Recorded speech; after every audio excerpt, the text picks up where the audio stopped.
following announcement has been paid for by the New World Order.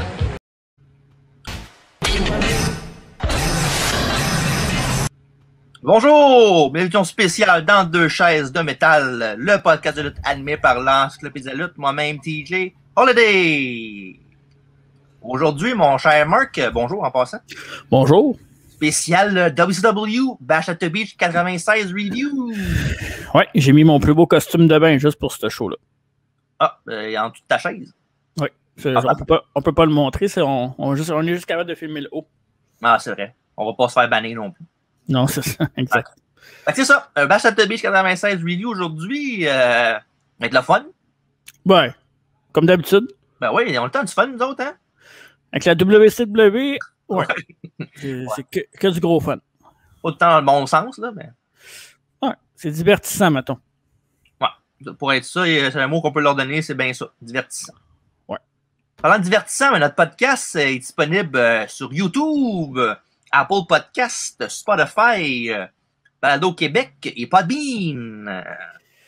Il est partout dans le monde, il est worldwide comme Titus O'Neill. Ouais, on peut nous suivre sur Facebook, Instagram et Twitter. Ouais. L'été commence, là, on commence des gros shows, là, tu sais, on a fait quelques shows weekly dernièrement, des pay-per-view récents, mais on sait que les auditeurs et nous autres, entre autres, on aime pas mal plus les shows rétro, là, parce que la bonne lutte, c'est là que ça se faisait. Oh oui. Puis c'est ça. La lutte est encore bonne de nos jours, mais c'est très différent. Ouais, c'est ça. Fait que... ouais. C'est ça. Fait qu'on est là, puis après ça, à la fin du podcast, on a le quiz avec Dave qui fait son retour. Après la semaine d'absence, Dave il s'est ressourcé dans le lac. Est-ce que c'est prévu qu'ils reviennent en même temps qu'il y a un retour dans ce show-là aussi? Non, ça devait être okay. même. On voulait faire un quiz, puis c'est ça. Moi, je pense qu'il n'y a pas d'hasard, mais OK. Oh, ben, il arrive ce qui arrive, hein? Ben, c'est ça. Il risque rien à rien, dit Dave. Il dit tout le temps ça. Ouais, c'est vrai qu'il dit tout le temps ça. Fait que c'est ça, puis on a un commanditaire d'émission, Marc, aussi. Oui, Gourou, boisson énergisante québécoise depuis 1999. Tu sais, c'est concept, hein? Cette semaine, c'était à la Saint-Jean, fait que c'est ça, encourager locaux. Loco Sanchez ou Loco Locas? OK, parfait, on va passer au prochain. Ça, mais j'ai pas dit dans le fond, j'ai dit Dave revenait avec le quiz à la fin du podcast, mais on va annoncer nos SummerSlam reviews qu'on va faire. Nos 3, oui, pas 1, pas 2, mais 3 reviews de SummerSlam. On va tous vous dire ça à la fin du podcast. Ben, on a fait combien de SummerSlam à date? Là, on est dans la deuxième année du podcast. On en a fait 3 la première année. Fait qu'on va être rendu à 6. Il va falloir... On n'avait pas fait la première année. On est arrivé vers la fin. Fait qu'on a juste fait un preview de Survivor Series de cette année-là. Ah oui? On n'a pas fait SummerSlam 2002? Ben, oui, on a fait SummerSlam 2002, 98 et 88. Mais c'est les seuls qu'on a fait. Ben, c'est quand même 3. Ouais. Fait qu'à la fin de cette période-ci, on va en avoir fait 6 end counting. Il va falloir se calmer le pompon. Ben là, c'est correct. Non. OK. C'est le fun de faire ça. Hey, t'as-tu vu? Il fait chaud, fait que j'ai une petite fan. Ouais, ton fan numéro 1. OK. Ta faute, toi qui embarque. C'est bien. Fait que c'est ça. Fait que, puis à la fin du podcast, on va vous dire ça. Fait que restez à l'écoute. J'espère. Évidemment. Fait que c'est ça. Fait que Bash at the Beach 96, qui était la 3e édition du pay-per-view, qui a commencé en 1994, qui a eu le 7 juillet 96, en direct du Ocean Center de Daytona Beach, en Floride. Et, je me souviens pas j'étais où dans ce temps-là, moi. 96, ouais, non. Peut-être chez vous, j'imagine. Probablement, j'étais jeune. Tu jouais avec tes bonhommes. Arrête. Hein? Tes beaux bonhommes que tu as vendus sans regarder. Oui, exact. Et parlant de pas regarder, il y avait un dark match avant le pay-per-view, avant le pre-show du pay-per-view.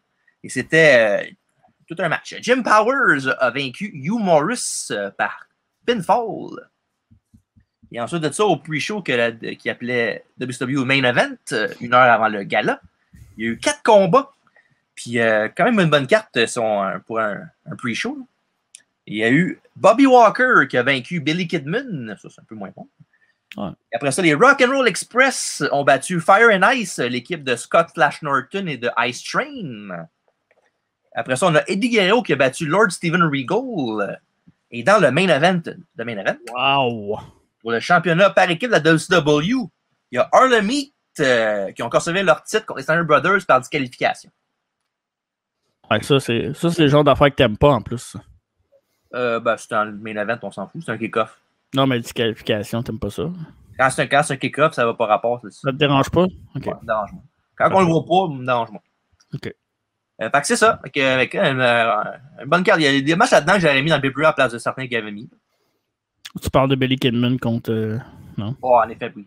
Non, je parlais de Jim Powers contre Hugh Morris. Ok. Non, j'avoue que les Steiner Brothers contre Harlem Heat... même les deux contre Regal. Ouais, c'est vrai. C'était bon, ça. Ouais. Bref, l'intro du show après ça, avec un petit vidéo recap rapide de l'arrivée des Outsiders à la WCW, Kevin Nash et Scott Hall. Et évidemment, les pétards s'en suivent pour l'intro du show. Mm-hmm.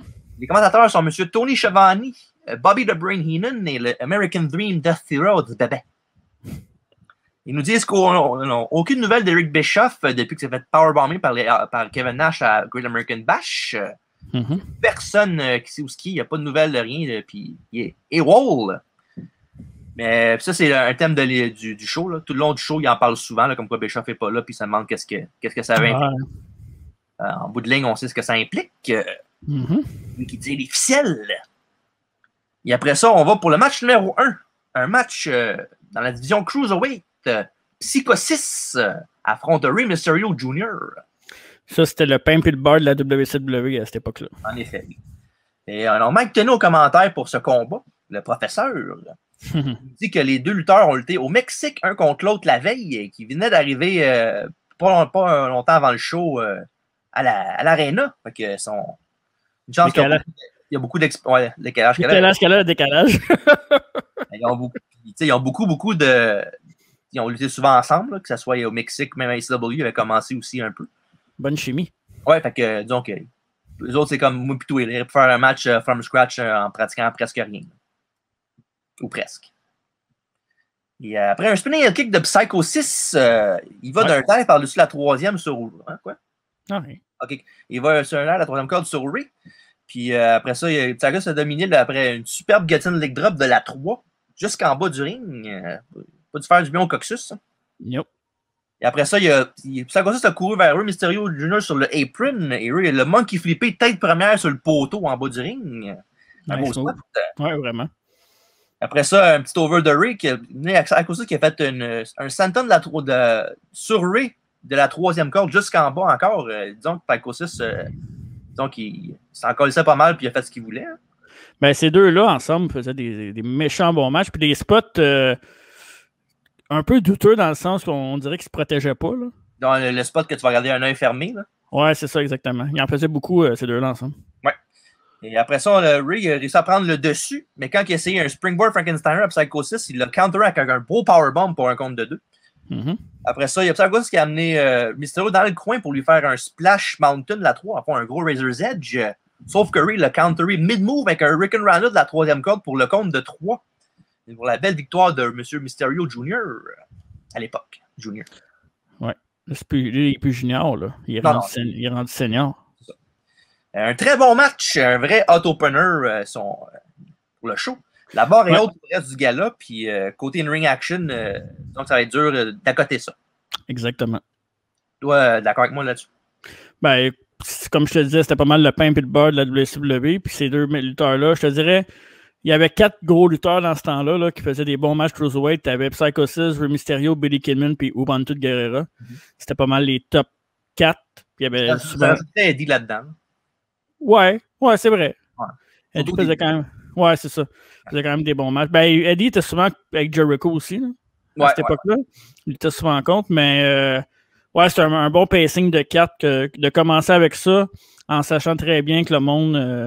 tu sais, parce qu'avant, tu avais WWF, t'en avais des cruiserweights, t'avais Taka, puis... ça arrive par après, ça. Ça arrive par après, puis c'était pas aussi bon non plus que la WCW. Là. Non, c'était comme genre la version Wish de la Cruiserweight Division. Ouais, exact. Fait que très bon opener, excellent match. Comme tu dis, ça va être dur à topper. Ouais. Après ça, on a Interview Time avec Ouais, donc. Mean Gene? Mean Gene Okerlund! Oh my God! Qui est là avec Conan cette fois-ci. Et Conan, Gene dit à Conan qu'il sait qu'il a lutté la veille au Mexique et qu'il a eu une grosse journée de voyagement. Il dit aussi qu'il a parlé à Flair et qu'il était surconfiant pour ce soir. Et Conan lui a répondu qu'il a raison d'être confiant après tout ce qu'il a fait dans la WCW et dans le monde de la lutte au grand complet. Mais qu'il dit qu'il va faire attention aussi à l'entourage de Ric Flair avec deux demoiselles qu'on va nommer plus tard. Et qui dit qu'il est prêt à faire n'importe quoi pour regarder sa ceinture des États-Unis ce soir contre M. Ric Flair. Conan contre Ric Flair pour le United States, c'est bizarre quand même comme match-up. Hein? Quand même. Mais surtout le Conan de ce temps-là, qui n'était pas le Conan qu'on a d'aujourd'hui avec les pantalons, la camisole, puis oh l'allée, arrive à la raça. Non, c'est ça. Disons que son attire est un peu... c'est pas habituellement ce qu'on voit de lui.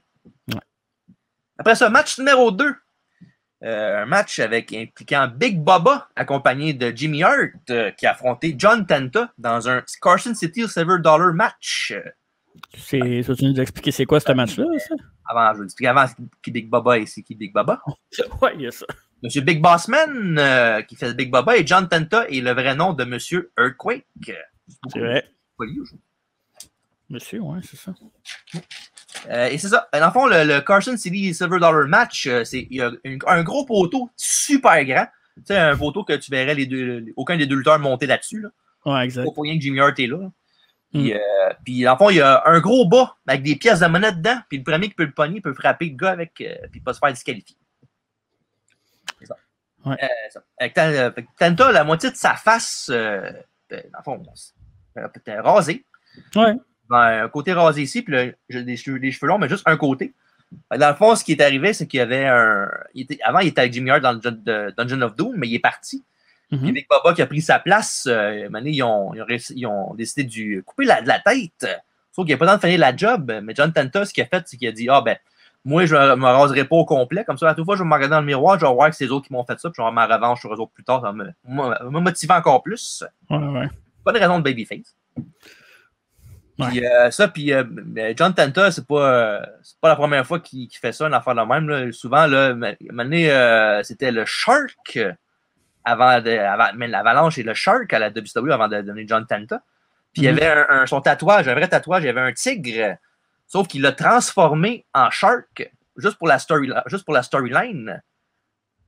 Puis évidemment, le WCW pour longtemps après ça, ils ont arrêté, puis ils l'ont appelé John Tenta. Fait qu'il rechange son tatou. Donc, ce gars-là, il est prêt à faire n'importe quoi pour sa storyline du moment. C'est cool, mais en même temps, c'est chiant pour lui. Là. Ouais, mais en même temps, si tu fais pas un tatou, c'est quand même à vie. Fait qu'il faut que tu fasses attention à ce que tu fais. Là. Ouais. Puis, disons que sa dedication est top-notch. Puis, Big Boss Man, c'était-tu son deuxième séjour à WCW? Il avait-tu été là avant WWF, non? Oui, il avait été avec la NWA. Là. Ouais, c'est ça, il a commencé là. Hein? C'est le bodyguard à Jim Cornette. Ouais, c'est vrai. All right. Sur le même nom, de Big Bubba. Ouais. Mais il était là depuis 93 à peu près à WCW. Fait que c'était pas la première fois c'était pas un nouveau venu en 96. Là. Non, c'est ça. Il est parti à WWF en 18, 98, je crois. Ouais. 98, ouais. Donc, avril, mai à peu près. Là. Il était devenu le bodyguard de Vince. Ouais, il était arrivé pour contre Austin, puis après ça, il y a eu la Corporation en 99. C'était genre leur gros. Leur agent de sécurité, c'était lui. Ouais. Un vrai Dave, dans le fond. Après ça, on a Big Bubba. On voit tantôt Dave. Ouais, salut Dave. Ouais. Big Bubba sort du gros tape blanc pour attacher Tenta dans les cordes pour le frapper avec une strap. Sauf qu'il va pour le frapper. Il va pour couper le reste de ses cheveux. Sauf que John Tenta réussit à y faire un low blow bien placé. Et après ça, il prend les ciseaux pour évidemment se défaire du tape. Puis au laisser vers le poteau du ring pour couper un des fils qui tient le poteau. Exact. Pour évidemment que ce soit plus facile pour lui de juste le baisser puis le prendre que de monter 25 dans les airs. Puis, c'est un peu spécial cette stipulation-là pour vrai. Là. Puis, je rappelle que Vince Russo n'était pas là dans ce temps-là. Non. Parce qu'il aime bien ça les affaires on n'a pas le match, M. Vince Russo. Puis là, on parle de gars de quasi 300 livres chaque. Là. Oui, c'est ça. C'est des gars que tu vas voir. Tu vois ça élevé dans les airs, tu vas voir. Il n'y a aucune façon que c'est un des autres qui va monter là-dedans. Là. Peut-être Big Bubba, là, il est un peu plus agile. Là. Ouais, c'est un peu plus gros aussi. Là. Ouais. Mais quand même. Et après ça, après un spinebuster de Big Bubba, il demande à son gérant, Jimmy Hart, de monter dans le poteau pour aller chercher le bas rempli de pièces. Sauf que pendant ce temps-là, Tenta, il fait un body slam à Big Bubba. Fait que Jimmy Hart va pogner le bas en haut, puis il rit, il fait son épée, puis il sait pas que c'est l'autre en bas qui l'attend. Puis évidemment, en descendant en bas, il se rend compte que c'est John Tenta, fait qu'il capote. Il est écœurant, Jimmy Hart. Comme seul lui peut le faire, oui. Ouais, il est écœurant. Puis évidemment, c'est Tenta qui prend le bas pour frapper Big Bubba avec Dredd d'en face et pour le compte de 3. Fait que gagnant du combat, il a sa revanche, M. John Tenta. À défaut d'avoir un lait tattoo, ben au moins il a gagné contre Big Bubba. Ouais. Un match rien de spécial, mais au moins la fin était bonne. J'ai aimé la fin. Ouais, je pense que le match aurait été meilleur avec une meilleure stipulation, mais comme tu dis, c'est plus une storytelling que d'autres choses. Ouais, c'est ça. Ouais, c'est un match où le babyface a l'over à la fin, là, fait que c'est correct. Ouais, c'est sûr. Toi, il faut que ce soit le babyface qui gagne. Hein? Ben, une fin de feud, c'est ça qui arrive. C'est le face qu'il faut qu'il gagne. Une fois dans la tu peux faire gagner le heel, mais pas tout le temps. Après ça, interview time! Encore avec Gino Curlin, mais cette fois-ci, il était avec 3 gars. Avec Sting, Macho Man et Lex Luger, le Total Package. On a fait avoir un trio parfait. C'est vrai, mais Sting était là. Oh, ben oui. Savage, il dit qu'il se fout du 3e membre de la NWO, des Outsiders plutôt. Puis Luger dit qu'ils sont préparés à toute éventualité. Il dit que leur action va parler plus fort que leurs mots, parce qu'ils disent que All and Nash font juste parler plus que d'autres choses. Et Sting dit que l'inconnu le rend nerveux, mais que c'est la même chose pour ses partenaires. Ils sont prêts. Et it's showtime, folks! Une promo de face, mais normal. Ouais. Ah, puis à noter que pour ce soir, le trio de la WCW a toute la face paint à la Sting d'en face. C'est écœurant. Ben oui, Luger en face paint, là, wow, hein. il a l'air déjà assez épais de même, en plus, pour qu'il se fasse... Il est écœurant, Lex Luger. Tu vas voir, ça me semble 14. Oui, ça, il était écœurant parce que la bonne chose est arrivée. Spoiler alert. Ouais. Match numéro 3. Diamond Dallas Page affronte Axa Jim Duggan dans un tape fist match pour le Lord of the Ring, le ring match. C'est-tu arrangé ou à chaque fois qu'on fait un review de show, t'as tout le temps 2 de mes lutteurs préférés collés là, t'as Luger, Duggan, t'as tout le temps quelque chose. Ben, au moins, il n'y avait pas Slaughter, au moins, t'es correct. Une chance, quand même. Ah, attends, les minutes. Ah, non, il n'est pas là. Ok, parfait. En fond, il y avait une petite rivalité entre les deux. Duggan avait volé la bague de DDP, un bon babyface, qu'il avait remporté à Slamboree dans le Battle Bowl. En fond, c'est un gros tournoi pour... un peu comme ils font la AEW avec le ring de MJF. Ouais. Et en fond, c'est la même gimmick. Faut que c'est DDP qui l'a. Fait que c'est ça. Fait que il avait volé, puis là, il a pris, puis ça donne qu'il y a un match ce soir pour savoir le vrai détenteur de la ring qui va l'avoir. Pauvre DDP. Ouais, vraiment. Page lui tape les pieds au poteau du ring pour le tabasser un peu, mais c'est de courte durée et Axa le frappe et Page pogne dans les cordes pour faire un petit slingshot, là, ce qui mange un punch puis il remonte tout le temps. Ça, c'est malade. C'est un méchant beau spot old school. Oh yeah. Et après ça, Duggan, il se fait close line DDP en bas du ring, puis en voulant évidemment faire le tour du ring pour le ramener dans le ring. Quand que Duggan rentre proche des cordes, DDP kick la corde qui évidemment va dans les roubignoles de M. Duggan. Un bon move de heal, un classique du temps, ça. Direct dans les 2x4. Oh! Et puis DDP fait son Diamond Cutter pour le compte de 3. Yes! Bon, de DDP. Même pas 10 secondes après, Duggan est debout. Puis il se tape la main avec du tape. Puis il donne un gros punch d'en face à DDP. Méchant bon babyface. Ouais, puis on sait bien que du tape, ça fait vraiment mal, hein? Ouais, quand tu tapes ton fils, là, ça rend ça plus serré. J'ai pas de fils, fait que j'ai jamais tapé. Fist. Ah, ok, parfait. Okay. Hey, j'ai une question pour toi, l'encyclopédie. Ah oui, donc. De mémoire, là. Jim Duggan, as-tu déjà fait un bon match? Pour vrai, là. Sans sarcasme, là. Vraiment un bon match. C'est un match, je fais comme, ok, c'est regardable, c'est bon. Mais, non, il n'y a rien qui me vient en tête tant que ça, mais il n'est pas bon. À mon avis, il n'est pas dégueulasse non plus. Là. Il est juste là. Une chance qu'il y avait la gimmick, pour vrai. J'ai déjà vu des matchs de lui dans le temps, avant la WBF, là, à la Mid-South Championship Wrestling. Il faisait de très bons matchs. Il notamment, il y avait une rivalité contre Ted DiBiase en babyface. C'était l'alignement contraire. Ouais. Il y avait un match à mener contre lui. C'est un match de Tuxedo, je pense. Ça a l'air que c'est un des très bons matchs de l'histoire de IWA Mid-South. Okay. Je pense qu'il y a même sur le network, il y a ça, ces shows-là. Je pense qu'il y a même sorti un DVD Best of Mid-South Wrestling. Puis il y a beaucoup de matchs de Duggan dedans. Avis aux intéressés. Je vais regarder ce match-là juste parce que Ted DiBiase est là. Puis tu me dis que le match de Duggan est bon. C'est la seule raison. Je peux peut-être le DVD si tu veux. Tu l'as? Ben, j'ai le DVD Best of Mid-South Wrestling, je l'ai. OK, parfait. On va traiter ça. Bref, match de 5 minutes, il n'y a rien là, mais au moins le bon lutteur a gagné le match. Oui, en effet. Après ça, un autre interview time avec Mean Gene, qui est avec Jimmy Hart, le Giant et Kevin Sullivan du Dungeon of Doom. Sullivan dit qu'il n'a pas peur des Four Horsemen et qu'il est loin d'être le weak link de l'équipe. Et le Giant répond en disant qu'il n'y a aucun maillon faible dans le Dungeon of Doom. Ouais, pas sûr. Ouais. Il dit que même que la colonne du groupe, c'est Kevin Sullivan. Il dit que l'élite, c'est pas les Four Horsemen. Oh. Jimmy dit que le meilleur du Dungeon of Doom et les meilleurs du Four Horsemen vont s'affronter et qu'il sait le résultat final. Dans le temps que Giant faisait des dropkicks? Ben, le Giant, là, dans ce temps-là, il était svelte là, pour un gars de sa grandeur et sa grosseur, puis il était athlétique au bout. J'ai vu faire dans ce temps-là, il faisait des dropkicks à la troisième corde. Oui, c'est vrai, je m'en souviens de ça. Ouais. Après ça, l'autre interview time, maintenant, cette fois-ci, c'était avec Lee Marshall. C'est avec Arn Anderson et Chris Benoit. Marshall dit que si Double A peut battre soit le Giant ou Kevin Sullivan, un membre des Forcemen va se mériter un combat de championnat demain à Nitro.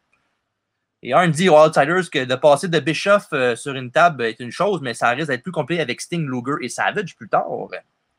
Il dit que Sullivan qui sont la porte d'entrée pour amener le titre, la WCW, où ce que ça mérite d'être avec les Four Horsemen. Et, silencieux mais violent, dit Chris Benoit. Et les Four Horsemen ont enduré le Dungeon of Doom pour trop longtemps. Et ce soir, on finit ce que vous avez commencé. Il sait de quoi qu'il parle, Chris Benoit, quand il... Ouais. C'est lui qui a dit Sullivan va te laisser dans un... Tu vas te laisser pas vivant. Left you for dead. C'est le fun, c'est le fun. Quelque chose de fun, par exemple, c'est le match numéro 4. On a Public Enemy qui affronte les Nasty Boys dans un four-man dog collar match. On peut appeler ça un match très coloré. Si vous aimez les matchs hardcore de WWF là, dans le temps, là, où c'est du n'importe quoi, là, vous allez aimer ce match. Ouais, c'est pour vous autres. Dans le fond, c'est comme un Texas Tornado avec des dog collars. Dans le fond, c'est chaque membre de l'équipe va être accroché vers un autre membre de l'équipe. Il y a Nobs qui est avec Johnny Grunge. Il y a Flyboy Rocco Rock avec Sags, Jerry Sags aussi, qui sont attachés. C'est. À notre temps, on parlait qu'on t'avais jamais vu le show avant de faire le review, là. Ouais. Je sais pas pourquoi, où, puis comment, mais ce match-là, je l'avais déjà vu. Ça se peut. Moi aussi, je pense que j'ai déjà vu ce match-là. Je sais pas pourquoi, j'avais déjà vu ce match-là. Sûrement un DVD de WCW qui avait ce match-là dessus, là, Nowhere. Ouais, possiblement, ouais. En fond, ça prend pas de temps que les 4 lutteurs se promènent jusqu'à l'entrée en se tapant avec leurs chaînes et des poubelles. Hey, je peux-tu me gratter avant que tu poursuives? Ah oui, donc. Toi, tu aimes ça chanter les tunes. C'est quoi la tune de Public Enemy? Je sais pas. Ok, je pensais que t'avais... Il semble qu'il y a une tune, là. Il semble que leur tune, c'est genre... Non, laisse faire. Ok, continue. Je pensais que tu le savais. Un beau 30 secondes que personne ne va jamais revoir. Merci beaucoup. Merci, de rien. Il se ramasse au décor désolé. Dans le décor de l'entrée dans la plage avec beaucoup de sable parce que c'est bien nice, ça, pour vrai. Ouais. Il y a Nobs frappe Grunge avec un requin en plastique. Oh, c'est beau! Avec Dusty Rhodes qui capote. It's a rubber shock! Ça me faisait penser au Batman de West dans le temps, avec les requins en plastique. Tu te souviens-tu de ça? Ouais, un vaguement, un peu. Ouais. Vaguement, requin. C'est drôle. Dans l'eau. Ouais, c'est ça. Rocco Rock saute d'une chaise de sauvetage avec un flip sur Sags. Ça, c'était fou. Ouais. Puis Jerry fait une suplex à une table sur Monsieur Rock. Beaucoup d'objets nowhere dans ce match-là. Mm-hmm. Et après ça, on a dans le ring, Sags fait flipper Rocco Rock sur une table, mais elle casse pas. Elbow du top, et encore une fois, elle ne pète pas. C'est rentré sur Botchamania un jour, ce vidéoclip-là. D'après moi, oui. Et après ça, un Nobs qui est en grunge par-dessus la corde avec son dog collar. Puis pendant ce temps-là, il y a Sags qui whip Rocco Rock sur la corde qui était tendu à cause qu'il se fait étrangler. C'est même qui gagne le combat, les Nasty Boys. La fin était nice, je trouve. C'était quand même. Oh ouais, c'était original. Je pense pas que c'est leur fin principale qui de le faire. Là. Tu penses pas? Le spot de table puis that's all. Fait qu'ils ont switché avec ça après? Ouais, je pense qu'ils ont improvisé. Puis, fait que ça. Après le combat, dans le fond, ça continue. Puis, Public Enemy réussit à prendre le dessus. Il passe enfin à travers la table. Ouais, hein? Non. Ouais. Un match hardcore typique, mais c'était toujours intéressant. J'ai bien aimé ça. Dave me dit que c'est son match préféré de la soirée. Parce qu'il y a les Nasty Boys dedans, c'est ça? Non, parce que c'est un match hardcore. Je sais qu'il aime bien Public Enemy aussi. Ah, d'accord. Il t'a dit ça pour vrai? Ah ouais. OK. Bon. Wow, bravo. Fait que c'est ça. Fait qu'un match intéressant si vous aimez ce style de combat-là. Ouais. Hey. Non. Mean dans le locker room des Outsiders, entouré de gardes de sécurité. Et Gene dit qu'il aurait aimé parler à All In Us, mais ils sont en train de planifier leur combat dans leur locker room. Ouais, l'électricité est tellement épaisse que tu peux la couper avec un couteau, dit Mean Gene. Une page d'histoire qui s'écrit ce soir pour finir M. O'Cullen. Le troisième homme? Oui. C'est qui? C'est Mean Gene O'Cullen, peut-être? Peut-être. Match numéro 5. Un match pour le championnat Cruiserweight. Le champion défendant, Dean Malenko, le Iceman, affronte Disco Inferno. Disco People! Avant de parler du combat, là, j'ai regardé avant le pay-per-view, j'ai regardé le Nitro d'avant. OK. Parce que j'aime ça des fois me mettre dedans, voir ce qui se passe un petit peu avant, quand j'ai le temps. Puis il y avait un match, c'était Disco Inferno qui affrontait Kurosawa. Et la fin du match était écœurante. J'ai pas le choix de vous en faire part. En fait, c'est Kurosawa qui pète Disco Inferno pendant tout le long du combat ou presque. Sauf que Mané, pendant qu'il mange la volée, il y a la toune de Disco Inferno qui part, out of nowhere. Puis il y a un gars déguisé en Elvis qui passe dans l'entrée. Ça distrait Kurosawa. Pendant ce temps-là, il y a une boule de disco géante qui descend du sol. Puis pendant que l'arbitre regarde le gars qui imite Elvis, Disco Inferno donne un coup dans le dos avec la boule disco qui remonte tout de suite après. Puis c'est le même qui gagne le combat. C'est malade. Wow. Sale fin de malade. Je peux trouver le match, je vais le mettre dans les commentaires. Faut que tu le mettes, t'as pas le choix. Ou sinon, je vais essayer de le mettre dans le montage, là, mettons. Là, puis... là, j'ai capoté. C'est bien hot. C'est dégueulasse, mais c'est bien hot.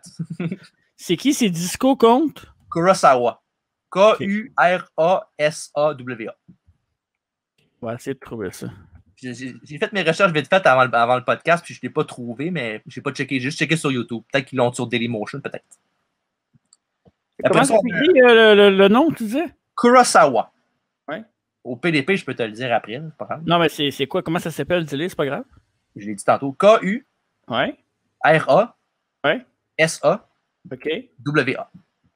OK. Kurosawa. Bref, c'est ça. Enfin, un micro de disco avant le combat, il dit qu'il promet un party de danse ce soir à tous ses fans après sa victoire de ceinture contre M. Malenko. Puis, dans le fond, dans ce temps-là, le Disco Inferno, c'est d'être plus sérieux dans ses combats. Là. Parce que c'est une gimmick plus que d'autres choses. Là. Mais le gars Disco Inferno, à la base, c'est un bon lutteur. Là. Oui. Mais oui. C'est pas juste une gimmick. Là. C'est un gars qui est capable de lutter dans le ring, surtout dans ce temps-là. Là. Un peu moins vers le temps de TNA, mais ça, c'est une autre histoire pour une autre journée. Ouais, c'est ça. Puis ça, tout le long du combat, c'est que ça. Il fait un move, puis là, il s'élève un peu. Fait, non, faut pas se lève, faut que je fasse le compte de 3, puis c'est ça.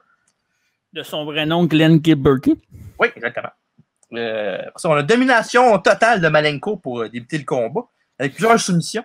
Disco avec un neckbreaker, un backdrop pour 2 ensuite. Malenko réplique avec un beau springboard dropkick. C'est celui d'une butterfly suplex qui est transitionné en Texas Cloverleaf et c'est comme ça qu'il conserve sa ceinture Cruiserweight en faisant taper M. Inferno. Est-ce que le combat d'opening, c'était un number 1 contender pour celui qui affrontait Malenko? Sais-tu?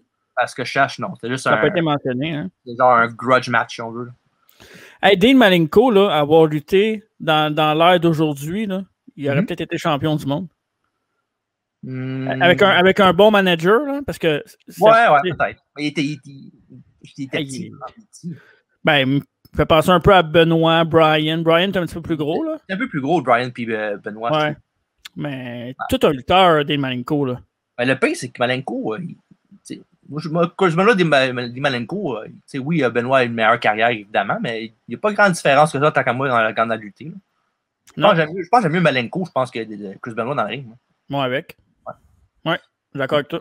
Ouais. Et après ça, fait que pas mauvais, un bon combat. Disco est dans le ring, comme j'ai dit tantôt, c'est un bon lutteur dans le ring malgré sa gimmick. Ouais. Il y a un lutteur sous-estimé. Toi, le match, t'as aimé aussi? Ben, deux lutteurs que j'ai. Tu sais, Disco m'a toujours fait rire. Mais comme tu dis, tu sais, il est capable de suivre dans un ring. Là. C'est pas. Tu feras pas comme OK, je vais juste rire. C'est regardable ces matchs. Je sais pas pourquoi ça me fait penser à ça. Peut-être parce que j'ai écouté le documentaire de Austin cette semaine avec le Godfather. Mm-hmm. Mais je trouve que c'est le même genre de lutteur.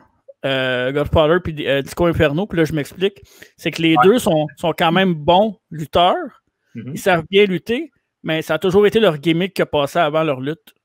C'est vrai. En tout cas, ben, j'aime mieux Disco que Godfather dans le ring. Mais c'est pas le même style non plus. L'autre, c'est plus. Ouais. L'autre, c'est genre heavyweight au bout. Là. Ouais. J'aime mieux la carrière de Godfather, par contre. Oui, évidemment, c'est sûr. Ouais. Un bon match. Ouais. Après ça, match numéro 6, ça, je peux pas dire à cause de ce match-là. Match numéro 6, Desesperado Joe Gomez qui affronte Steve Mongo McMichael avec Debra, qui sont leur petit chien.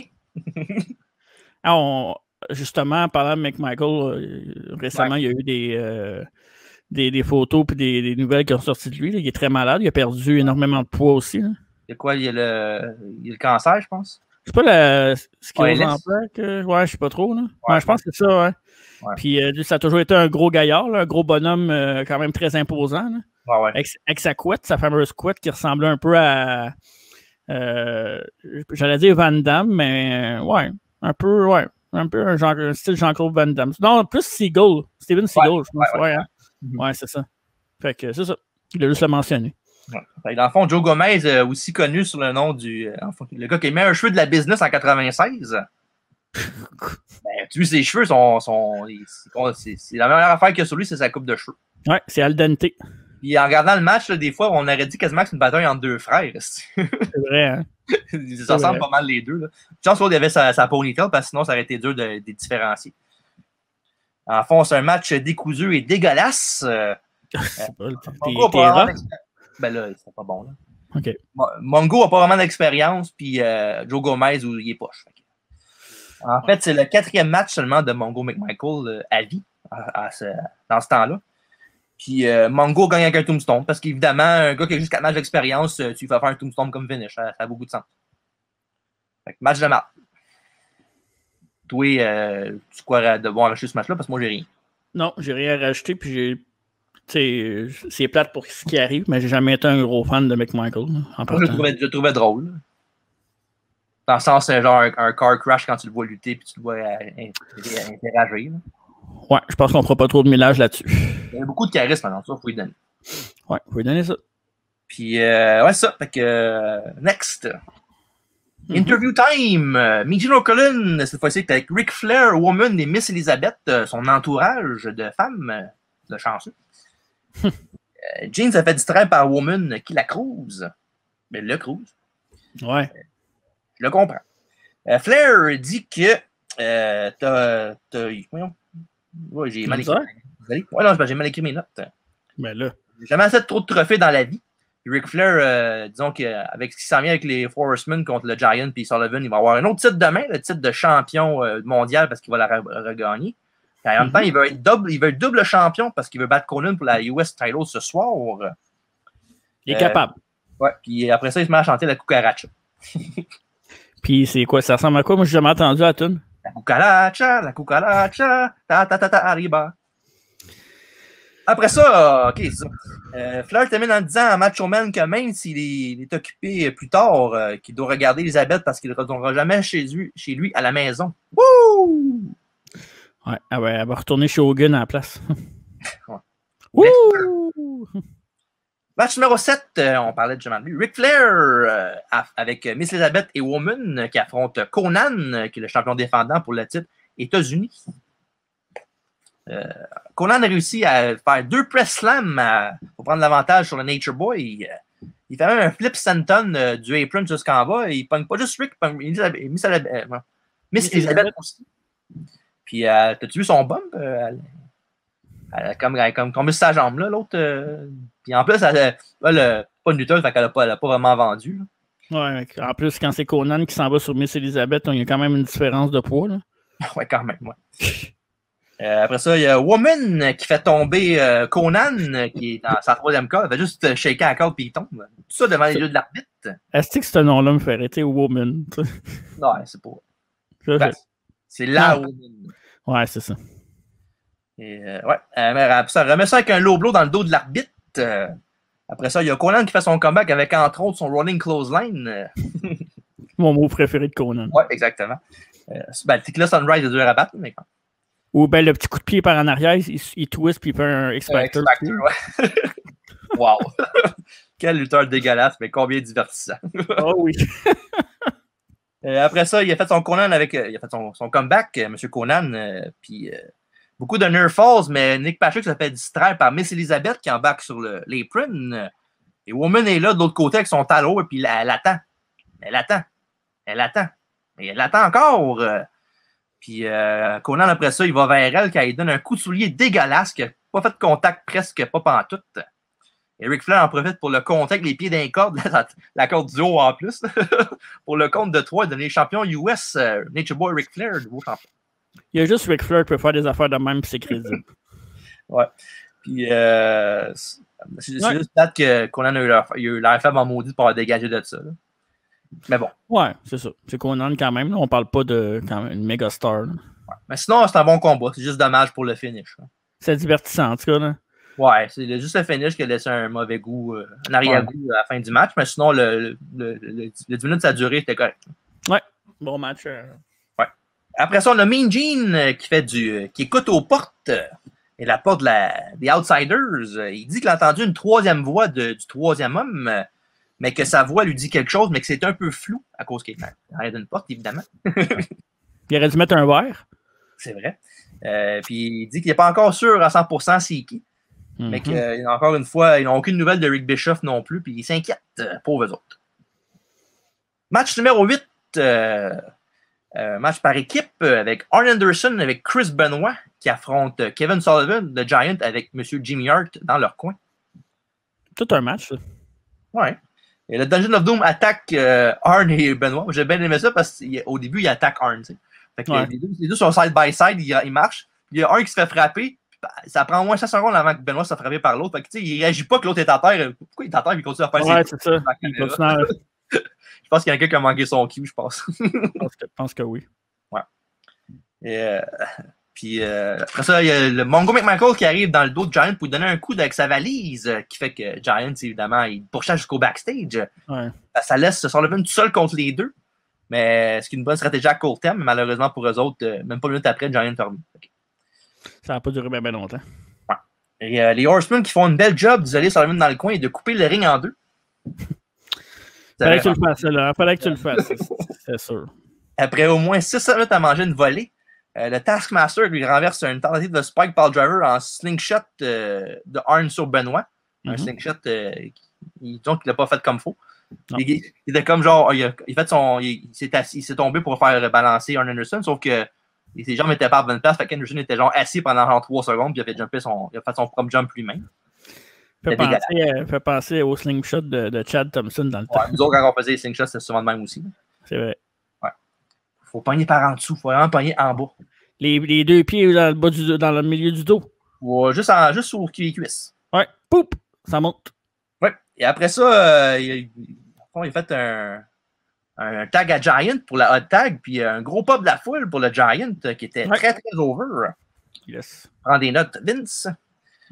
Et après ça, Giant domine, évidemment, Arn Anderson pendant que Benoit et Sullivan vont se battre plus loin vers l'entrée.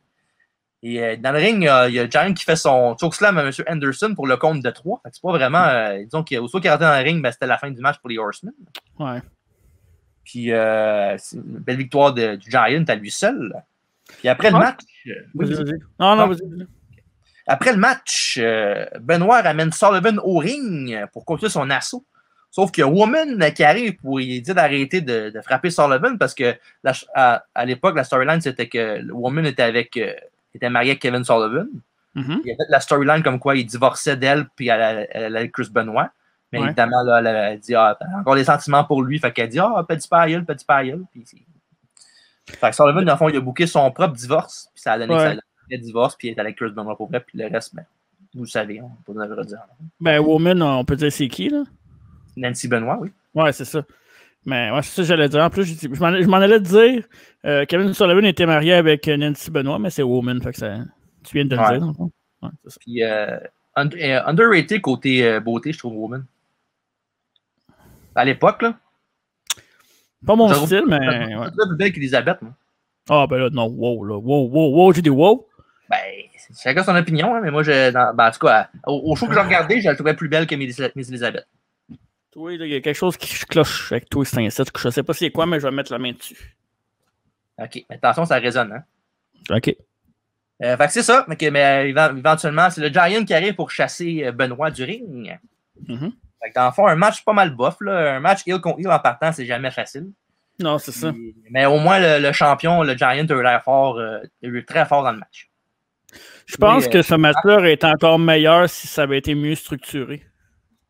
Ouais, mais encore là, match heel contre heel. Ouais, c'est ça. Tu sais, le monde cheerait plus le Giant que les trois autres. Là. Est-ce que Giant a fait un face turn après ça pas longtemps? Ouais. Ben, évidemment, il n'y a pas eu le choix parce que c'était lui le champion, puis évidemment que le main event qui s'en vient, un voix aspirant numéro 1, là, évidemment. Ouais. Brother. C'est vrai. Fait que c'est ça. Fait que, non, ça, comme j'ai dit, au moins, il a eu l'air fort dans le match, puis le match était correct pour ce que c'était. Ouais. Après ça, on a le recap de l'arrivée des Outsiders, Scott Hall et Kevin Nash à la WCW. En fond, Sting a été le premier à leur faire face à M. Scott Hall en premier. Mm-hmm. Puis après ça, ils ont powerbombé Rick Bischoff à travers une table au Great American Bash quelques mois avant. Et le Hostile Takeover est en plein effet. Mais est-ce qu'il va terminer ce soir ou bien il va continuer encore longtemps pour les Outsiders? C'est ce soir qu'on va savoir. Bash at the Beach! Dans le fond, tu voulais dire, est-ce qu'il va Running Wild, c'est ça? Mais là, non. Ah. Est-ce qu'ils vont Running Wild? Non! Juste pour toi. Ok, parfait. Après ça, on a Michael Buffer qui nous demande si on est ready to rumble. Ben non, il a dit. Êtes-vous prêt?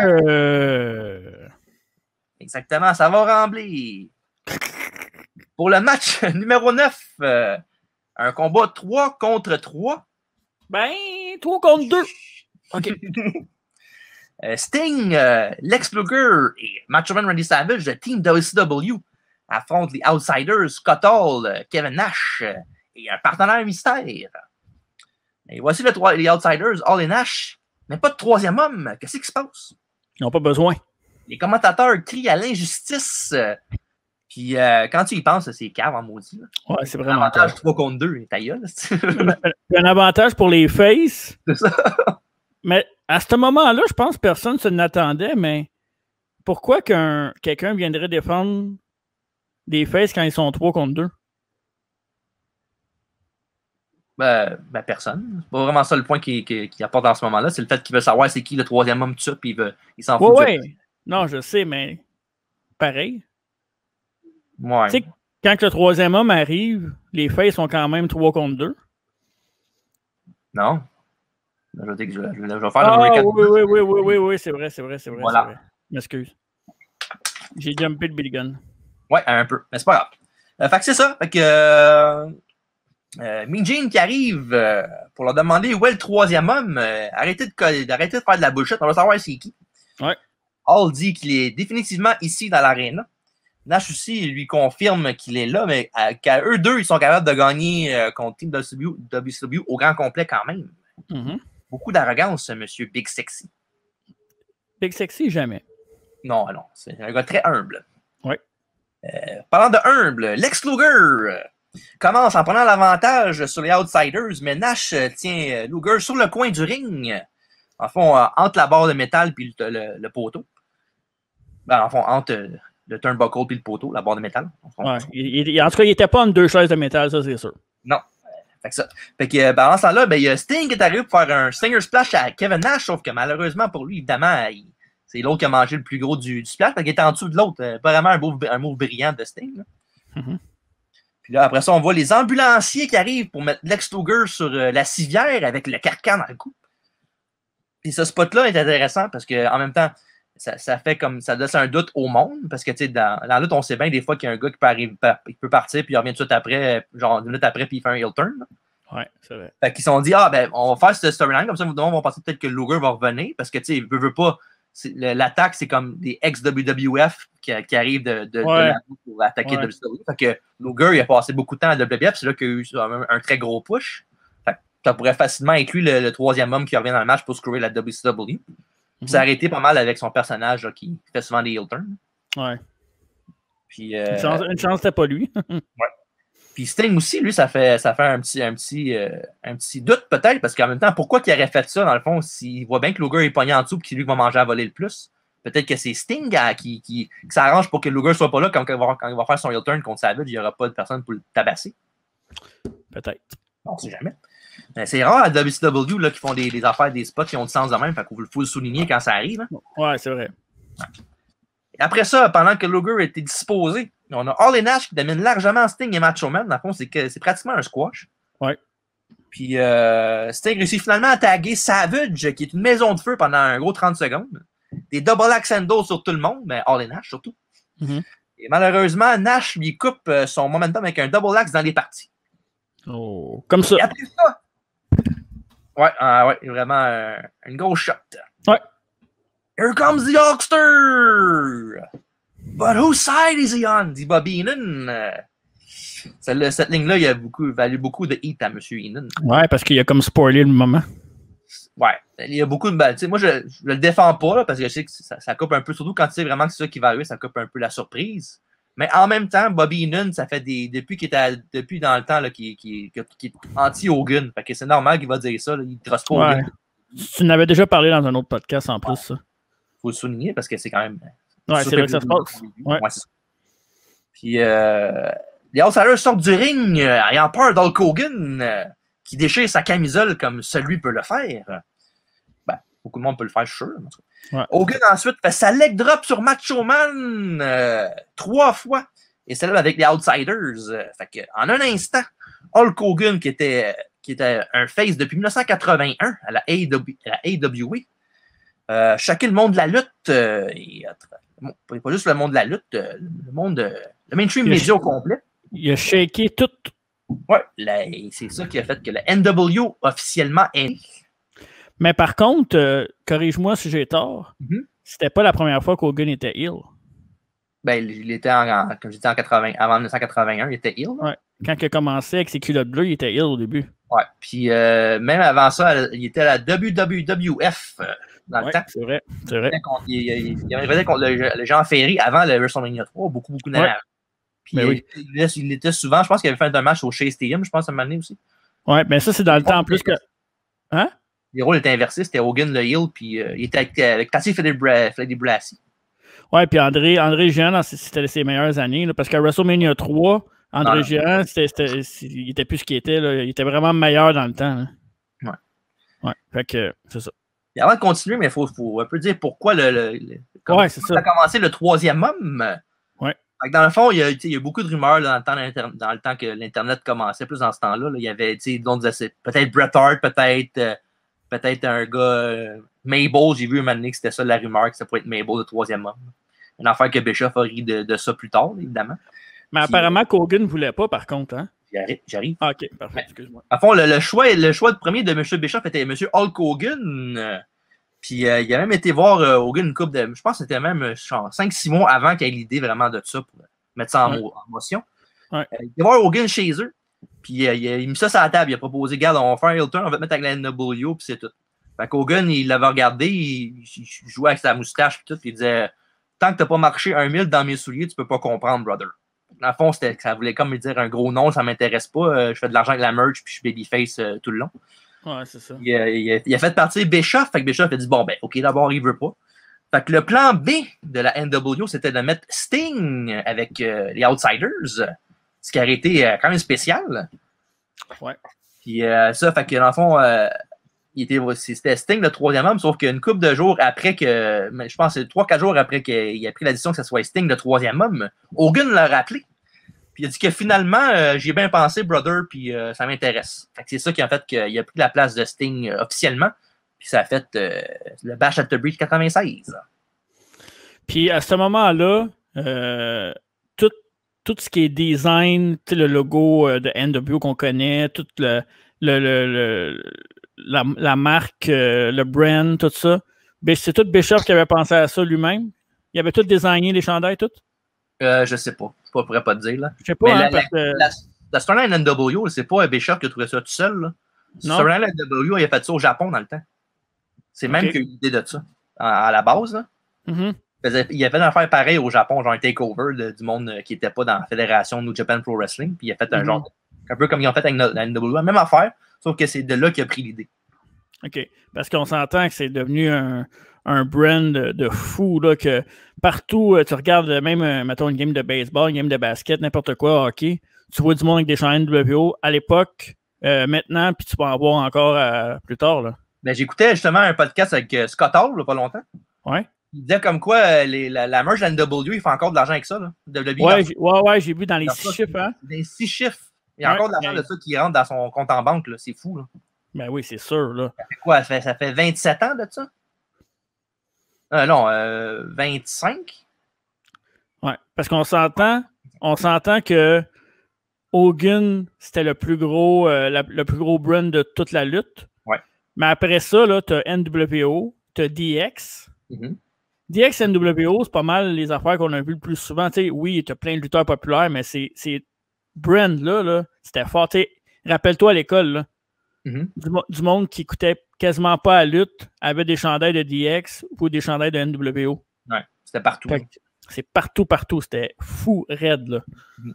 Ouais. Puis l'affaire là-dedans que je trouve, pour revenir un peu à l'histoire du troisième homme, là, ouais. Hogan, tout le long, il était pas sûr, là, il voulait vraiment pas le faire. Puis là, d'un coup, il a vu ce que ça faisait à la TV, comme quoi que c'était populaire, puis il voyait la direction, puis il savait que c'était là son meal ticket. Là. Fait que c'est ça qui a fait avec la changé d'idée. Je pense pas s'il n'aurait pas regardé le show, voir comme quoi que ça marchait là, sans qu'il soit là, il aurait peut-être fait mon calice. Au pire, il va être le gars qui va les stopper. Là. Ouais, c'est ça. Mais j'ai l'impression que, mettons, mets ça à l'inverse, mets Sting dans NWO puis Hogan Face. Ouais. Je pense que le monde commençait déjà à être tanné d'Hogan puis qu'il aurait cheeré pour la NWO dès le départ, j'ai l'impression. Ouais, ça n'aurait pas marché tant que ça, je pense. Puis ça n'aurait pas marché tant que ça, mais ça aurait marché sur Hogan, mais après, ça serait éteint un petit peu vraiment plus rapidement que la vraie NWO est arrivée. Là. Ouais, c'est ça. Ouais. Fait que dans le fond, il y avait les seuls gars qui étaient en considération, c'était Sting et Hogan. Pour mettre ça clair. Ça te bed. Ouais.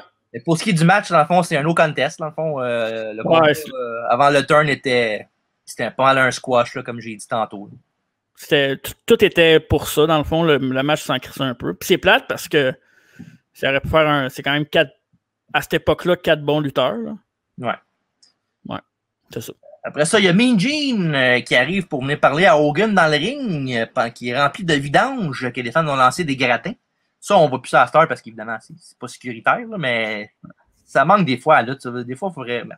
Je sais qu'à Star, c'est la sécurité avant tout des athlètes, puis toute cette patente-là. Là. Ouais. Mais là, quand tu dis que c'était rempli de vidanges, tu parles parce qu'Hogan était dans le ring, c'est ça? Non, parce qu'il y avait beaucoup de morceaux de poubelle. D'accord. Parfait. Puis Hogan, en fond, Mean Gene, il revient pas. Il est là, Hogan, si t'as vendu ton âme à la NWO. Puis il dit qu'ils sont le futur de la lutte professionnelle, brother. Il dit que Hall et Nash viennent d'une grande fédération up north, dans le fond, New York City. Ouais. Et qui d'autre pour donner le troisième homme que le gars qui connaît cette fédération-là de fond en comble, celui qui est le responsable pourquoi ils ont fait leur gloire, c'était juste à cause d'Hulk Hogan, que M. McMahon, entre autres, est riche en ce moment. Mm-hmm. Il a pas tort, mais en même temps, il n'a pas tout à fait raison. Là. C'est sûr que c'est un gros morceau du gâteau, mais Vince a quand même son mot à dire là-dessus. Là. C'est pas juste Hogan. Ouais, Hogan. non, c'est un bon visionnaire, là, Vince. Ouais, c'est ça. Mais par contre, ça, c'est le fun parce qu'Hogan a pu être lui-même pendant tout ce temps-là. être un trou de cul. Là. Ouais. Après ça, il dit que Billionaire Ted Turner, le propriétaire de la WCW, il voulait parler d'argent avec Hulk Hogan. Il a promis des films, il a promis beaucoup d'argent et de la compétition. Mais là, he's bored, brother. Il s'ennuie. Puis après ça, il dit que Jimmy Jean, il dit comme quoi, t'as vu la vidange qu'il y a dans le ring, si c'est à cause de toi, ça va continuer si tu continues à te tenir avec des gars comme Hall et Nash. Puis là, il dit, Hogan, il répond, la vidange dans le ring, ça représente tous les fans d'ici dans la foule. Ah, yes sir! C'est cœur. Ouais, ça c'était cool. Il dit que pendant 2 ans, il a fait toutes les affaires pour les fans puis leurs enfants, les charités, de montrer les vitamines, say your prayers, brother, puis tout ça. Puis qu'en voyant la réception qu'il y a eu, you guys can stick it, brother. Je suis content d'avoir tout vendu ma merch d'Hogan. Et c'est grâce à lui que le monde de la lutte et que la WCW existe encore. Il y a un point. Ouais. And, what you gonna do when the New World Order Organization runs wild on you? Ouais. Légendaire. C'était.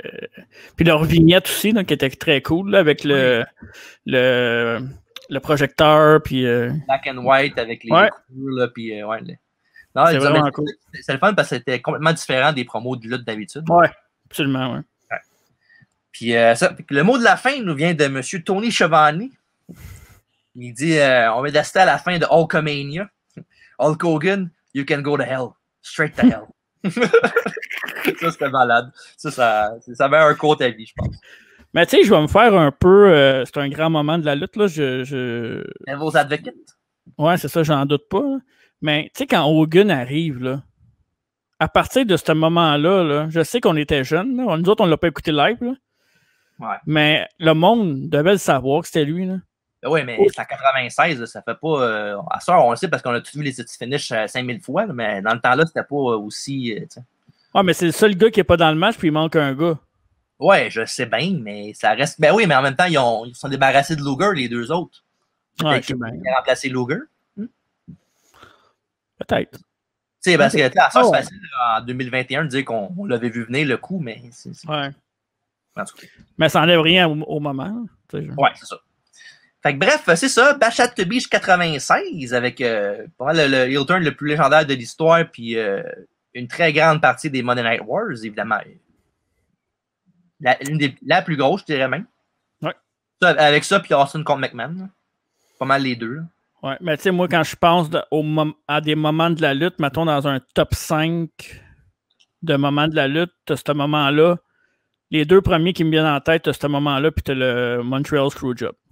Ouais, en effet. Ouais. Moi, c'est ces deux moments-là qui sont le plus là, tout le temps dans ma tête que je vois. Là. Ouais. Fait que c'est ça. Fait que maintenant, on est rendu au Match of the Night. C'est pas tant. Match of the Night, pour moi, je vais commencer. Je vais donner ça au premier combat de la soirée. Rey Mysterio contre Psychosis. Et tu imagines que par ta réaction, tu as le même choix que moi? Même choix. Parfait. Ouais, by far. Et ma Worst Match of the Night, je ne sais pas si on va avoir le même choix. Ouais. Moi, je donne ça à Joe Gomez contre Steve Mongo McMichael. Ouais, on a le même choix. Parfait. Ouais, ben tu sais, pour la note, facile. Ça risque d'être un peu différent, moi, je pense. Ouais, je pense que oui. Tu veux y aller ou je commence? Je vais commencer. Vas-y. Je donne au show. Je vais m'expliquer après, OK? Je donne un show 8 sur 10. Je m'explique. À cause du moment. Ben, je donne à peu près un 6, 6.5 pour le show, avec les matchs en général. Puis je mets au moins 1.5, 2 pour l'angle de la fin puis le finish. Là. OK. Parce que si mettons, t'enlèves ça puis ça fait un match normal, le show, c'est genre un 6. Fait que c'est ça. Toi, tu répliques avec quelle note? Je vais donner 7 sur 10, moi. OK. Le moment était cool, mais tu sais, ça n'enlève pas que le match était dégueulasse, là, le match de la fin. Puis il n'y a pas de match outstanding. Là. Ben, je peux pas donner plus, mais en même temps, quasiment tout le set va au premier match et au moment de la fin. Ouais, c'est ça. Mention à Big Bubba puis ouais, pour le match de marde qui ont réussi à faire quand même quelque chose de pas pire. En effet, ouais. Fait que c'est ça. Fait que c'est quand même dans l'ensemble, c'est un bon show. Je dirais pas que je vous suggère évidemment pour voir le main event, là, c'est évidemment. Mais ouais, mais c'est à voir. Puis c'est une autre époque, puis c'est le fun parce qu'on est moins habitué, je pense, avec la WCW. Ouais. Fait que je vous dirais Tom's in the middle. Je dirais, regardez-les, mais en même temps, si vous voulez pas le regarder, regardez au moins juste le main event. Puis, ouais. Mais à voir. Au pire, si jamais vous voulez pas tout vous le taper, checker des highlights aussi, c'est sur différents réseaux. Hein. Ouais. Fait qu'avant de passer au quiz avec Dave, c'est pas vraiment un segment, mais j'ai reçu des choses chez moi aujourd'hui. J'ai reçu 2 beaux paquets de cartes pas déballées avec un des meilleurs lutteurs du monde dessus à l'époque. Randy Orton? Ah. Lex Luger. Les cartes 1994, c'est 6 cartes par paquet. Je vais ouvrir ça, un live unboxing, unpacking plutôt. Puis, en fond, je remercie M. O'Kane d'avoir procuré ça avec le CWC, qu'on remercie beaucoup. Quoi, Kane est venu? Yann O'Kane, j'ai dit. Ah. That's gotta be O'Kane. Oh, O'Kane. Fait que c'est ça, je remercie. Puis, checkez ça sur Facebook aussi. On va mettre le lien dans les commentaires. Fait que pendant que je joue mon paquet de peine et misère, as-tu quoi à rajouter, Marc? Ouais, attends une minute. Je vais te rajouter ça tout de suite. Ça sera pas long.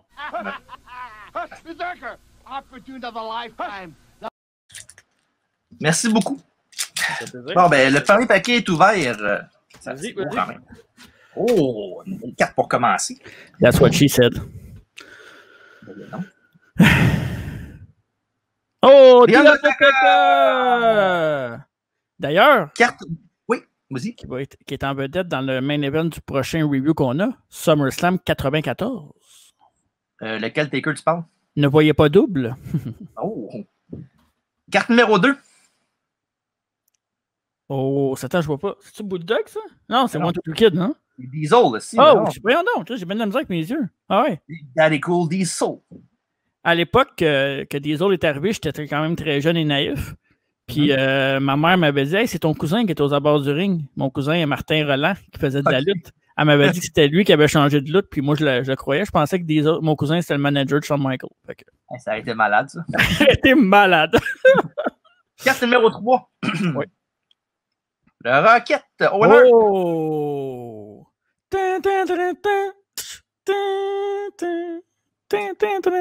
Okay. Carte numéro 4. 4 cartes. Oh! Le bad guy, Razor Ramon. Oh yeah! Et pour la carte d'après, qui dit Razor Ramon. Quoi? Juste pour mon plaisir, peux-tu me faire la quote de Razor Ramon Wall of Fame? Si tu veux. Vas-y. Bad guys don't... Ah non, c'est ça. Bad moments don't last, but bad guys do. Merci. Et avant puis qui dit Razor Ramon dit son partenaire à l'occasion. Oh! The 1, 2, 3 Kid. Ouais. Ça, je dois avouer, là. Quelle attaque. 1, 2, 3 Kid contre Razor Ramon, là, une des meilleures rivalités, puis peut-être des meilleurs matchs qu'il y a eu dans l'histoire, pour vrai. Souvent, on va penser à des matchs Shawn Michaels, Taker, Bret Hart, Shawn Michaels, des matchs de même, mais 1, 2, 3 Kid, Razor Ramon, je trouve que c'est underrated pour les matchs. Là. C'est vrai. Et pour terminer le premier paquet, on a un monsieur ici, Adam Bomb. C'est 40. Ça, c'est celui qui était accroché par les pieds avec Macho Man? Non, ça, c'est Crush, ça. C'est dans l'autre paquet, il y a une Crush, là, je t'adonne. Ben, s'il y a une Crush, j'aimerais ça à manger. Tu sais comment j'aime le chocolat? Non, c'est une Crunch, c'est pas une affaire, ça. Ah, ok, parfait. Crush, c'est la boisson. Ah. Parlant de boisson. Crush soda, Crush raisin. Ah, ben là, je suis pas content, là, j'ai un double dedans. Ah. Adam Bomb, encore une fois, dans l'autre paquet. Ouais, quand c'est ton double, c'est Adam Bomb, je peux même être pas content. Tu le donneras au 100e abonné sur YouTube. Allez vous abonner. Vous allez avoir une carte de Adam Bomb. Ben, alors, toutes les cartes du paquet, c'est la même affaire. Même paquet les deux. C'est bien bizarre, ça. D'ailleurs, je niaise bien, mais je vais avoir un petit cadeau pour le 100e abonné. Fait que, ah oui? Oui, on a un petit cadeau pour le 100e. Tu l'as, ouais? Non. Ah, ok. T'as pas le droit de participer, t'es l'animateur du show. C'est vrai, c'est vrai. Bon, ben, le paquet de cartes, c'est un double. Fait que si tu le veux, Marc, je te le donne. Ah, t'es fin. Ben, je garde le paquet de Lex Luger, par exemple. Regardez, c'est Lex Luger. Le total package. Bon, fait que c'est ça. Ben, on est prêt pour le quiz? On va chercher Dave? Bien sûr. Parfait.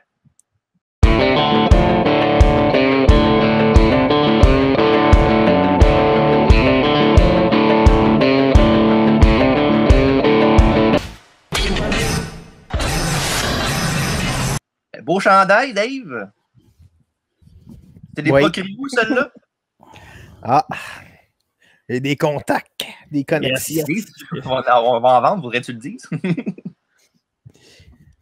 Ben, moi, je l'ai eu de main directe, là, fait que je peux pas... il l'a eu d'un DM. Ah, c'est ça, c'est un DM de Mark qui est ça. Ça se vend pas à Shop à Pout, ça, là. Non. non, c'est sûr. Bonjour, Dave. Salut, ça va? Ça va bien, toi? Oui, très bien. Puis vous? Ben, ça va bien, on vient de reviewer un très bon show. Ouais. Ah ouais? Ben ouais. OK. Dis Future Self. Ben non, le Bash at the Beach 96, on vient de reviewer avec les Turn d'Hulk Hogan avant de dans le quiz, parce qu'on sait que tu es là pour ça en grande partie. Oui. Ben oui, pour une autre défaite de Mark. Dis-moi, Dave, le Turn d'Hulk Hogan, t'en souviens-tu? Pas mal, ouais. Ben, c'était un grand moment, là, fait qu'on, je pense qu'on s'en souvient tous, là. Mais, ouais, c'était excellent, en fait. Ouais. À part la leg drop, là, mais c'est correct. Il y avait la garde de spécial comparé à d'habitude. Ben, je sais pas, je trouve pas ça assez méchant comme heel turn. C'est comme un... son finish, là. Ouais, je sais, mais c'est un coup de chaise, ça aurait... Ouais, un coup de chaise, ça aurait été mieux. Mais... ouais, ça aurait été pas mal mieux. Ouais. Juste, ben, tu sais, en même temps, c'est normal, là, mais c'est Hogan. Là. Fait que c'était excellent. Moi, j'ai adoré. Mais en même temps, s'il amène une chaise, je pense que tu peux plus le prévoir qu'il va se tourner contre. Ben, ça dépend, parce qu'il était quand même 2 contre... ouais, c'est vrai. Il est en train de battre quelqu'un qui est son ami. Là, fait qu'il aurait pu arriver avec une chaise pour le défendre. Ouais.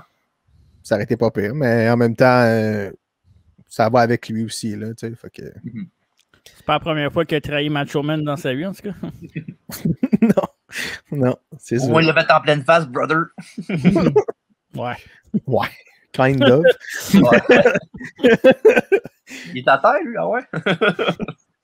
Mais ouais, non, mais la réaction de la foule, elle voulait tout dire aussi, là, tu sais, le fait de jeter la pluie de déchets qui arrivait sur le ring, c'était malade. Ouais. T'es d'accord pour dire que ça a sauvé sa carrière après, là? Clairement. Hein. Ouais, parce que le monde commençait à être tanné un peu, là, parce que c'était tout le temps la même affaire. Là, fait. Je pense qu'un renouveau, ça a changé tout, là, en fait. Ben, je suis d'accord, ça donnait un second souffle à sa carrière, mais je pense pas que s'il n'aurait pas fait ça, il aurait été mort pour autant. Là. Ça reste je dis pas mort, là, mais il aurait perdu beaucoup de son shine qu'il avait déjà. Là. Il commençait à le perdre un peu. Là, il y avait moins de lustre à cause que, justement, il était plus petit qu'avant à cause de... Il avait arrêté de prendre ses vitamines, brother. Fait qu'il était moins hot, là. Il y avait moins l'affaire qu'il avait le plus, dans le fond, là, son body. Je trouve que c'était le bon moment, même si c'était peut-être un petit peu... il aurait dû le faire peut-être un petit peu avant, mais en même temps, à l'arrivée de Hall et Nash, ben, c'était parfait pour ça. Là, fait que...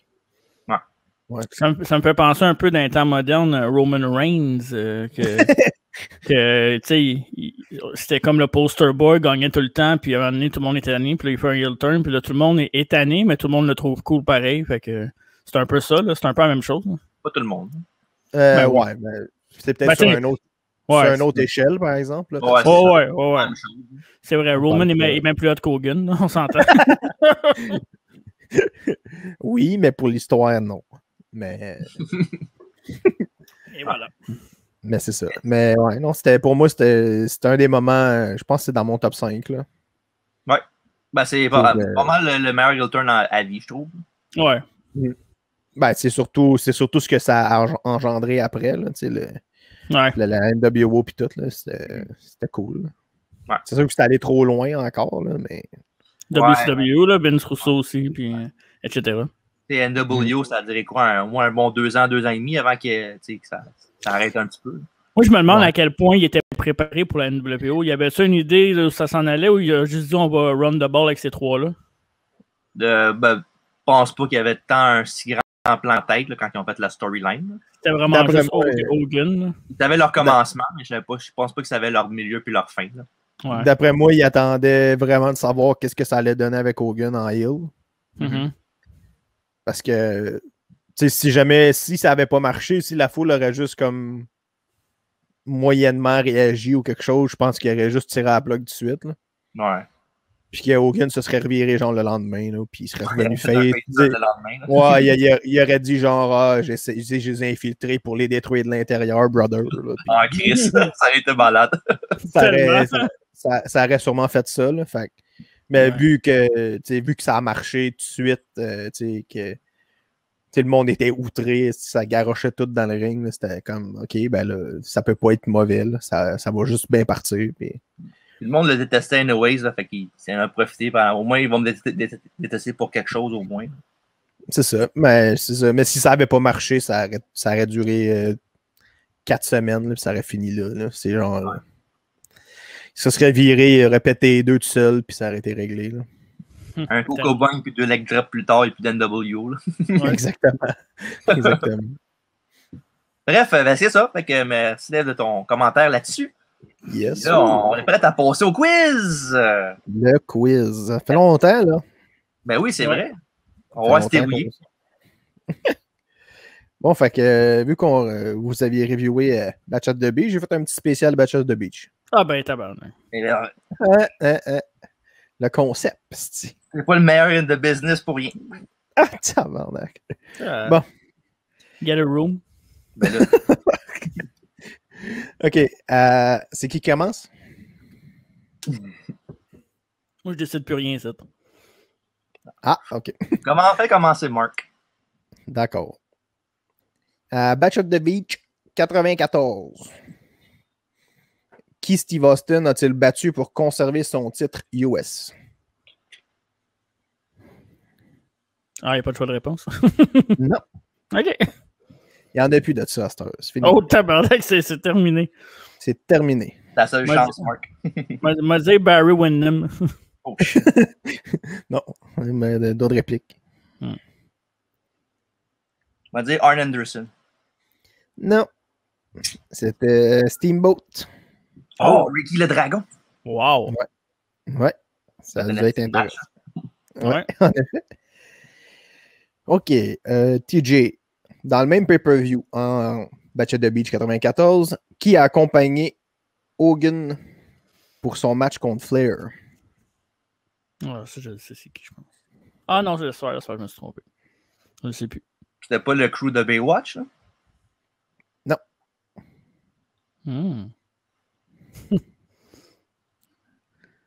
Hey, on l'a pas fait en plus, celle-là, ce show-là? Ben non, on l'a fait. C'est le premier Batch of the Beach qu'on vient d'en Ah faire. non, on a fait Starcade, nous autres, hein, c'est ça? Ouais. OK. Ouais, en tout cas. Qui c'est qui a accompagné Hogan, c'est ça? Ouais. Prendre un guest facile, m'a dit Jimmy Hart. Non. C'est Macho Man, c'est ça? Non, c'était Shaquille O'Neal. Ah. Oh, Shaq, c'est vrai. Shaq, le gros Shaq. Radio Shaq. OK. Marc. Ouais. J'ai encore des chances. Ouais, c'est vrai. Batch of the Beach 97. Qui a été le partenaire de Hogan dans son match contre Luger et The Giant? Donc, c'est un spécial Hogan, c'est ça? Ben, c'est Batch at the Beach, là. Fait que c'est... Je vais dire Sting. Non, autre réplique. Hey, ça peut tellement être n'importe quoi, WCW en plus, là. Non, c'était pas lui. Scott Hall? Non. Yes! C'était Dennis Rodman. Ben, Asti s'est fait plaisir avec celle-là. Je pensais que c'était contre Jay Leno. Je pensais pas que c'était Batch at the Beach, cette affaire-là, Carlis. On dirait même pas qu'on parle de lutte. On dirait que c'est contre Jay Leno. Voyons donc. Ça n'a pas de sens. Il a quand même fait un bon rôle là-bas. Là. Ah, je sais. OK. 4, c'est ça exactement. C'est TJ, c'est ça? Oui. Oui. À Batch of the Beach 2000, il y a un lutteur qui a techniquement perdu 2 fois le même titre dans la même soirée. C'était qui? Hey, mais ça, on a déjà eu cette question-là. Je pense pas, moi. Où ça se ressemblait. Ah, fuck, oui, je suis sûr que oui. Attends. C'est à toi, hein, TJ, c'est ça? La dernière question, c'était quoi, t'avais dit déjà, Dave? Ouais, c'était à toi, je pense. De laquelle tu parles? Celle que je viens de poser là? Ouais, la question d'avant, c'était quoi? C'était Rodman, c'est ça? Ouais. J'avais le premier choix, c'est à toi, Marc. Mais non, c'est à toi, non? Moi, j'ai eu le premier choix. Non, t'as raison. Ouais. On va dire Landstorm. Non. 2 fois la même ceinture dans le même show, c'est ça? Ouais. Je vais dire... Ça va bien, je me souviens même plus de son nom. Comment il s'appelle, le style, là? J'ai un blanc. Tu sais, le heel blond, là, le... ok, il m'a dit Shane Douglas. Non. Ouais. Le heel blond, Shane Douglas. J'aime ça, son nom-là. C'est bon. Non, c'était Jeff Jarrett. Ah, j'étais pas loin. Ah, l'affaire avec Booker T et tout, hein? OK. C'est Mark, là, c'est ça? Ouais. Ouais. Ben, justement, une autre question là-dessus. Qui a battu Jeff Jarrett pour les deux fois? Ben, Booker T. Y en a-tu 2 différents? Ou tu le dis pas, ça? Deux différents. différents. OK. Fait que Booker T.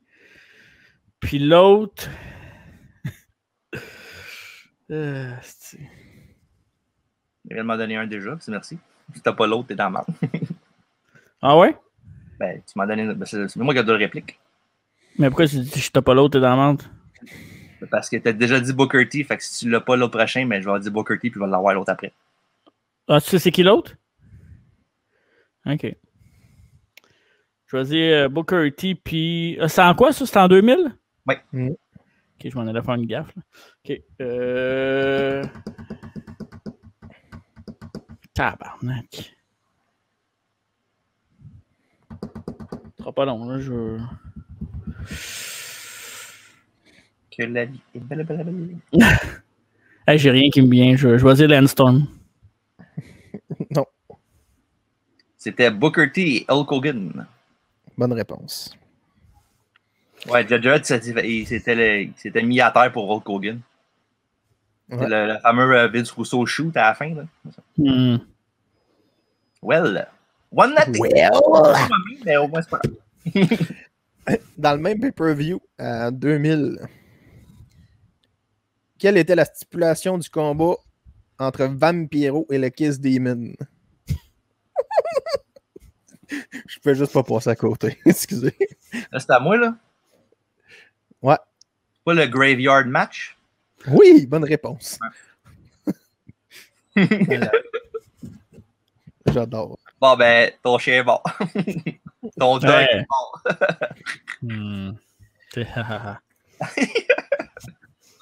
OK. En 95, quelle était la stipulation du combat entre Vader et Hulk Hogan? Encore Hogan, je sais. Je vais dire... Non, c'est pas ça. Je vais dire Cage Match. Bonne réponse. Ouais. Bonne réponse. 2, OK. Rendu quelle question? 9e, 10e, 8e? 9e? 8? Oh. Autre chose. Encore une chance. OK. Là, c'est TJ, right? Ouais. OK. Qui a fait son premier match à WCW à ce pay-per-view? Puis son dernier aussi. Son premier et son dernier match à la WCW. À Batch of the Beach 2000? À Batch of the Beach, le pay-per-view. Ah. Ouais, ça peut... C'est large en esti, ça. C'est large en tabarnak, hein?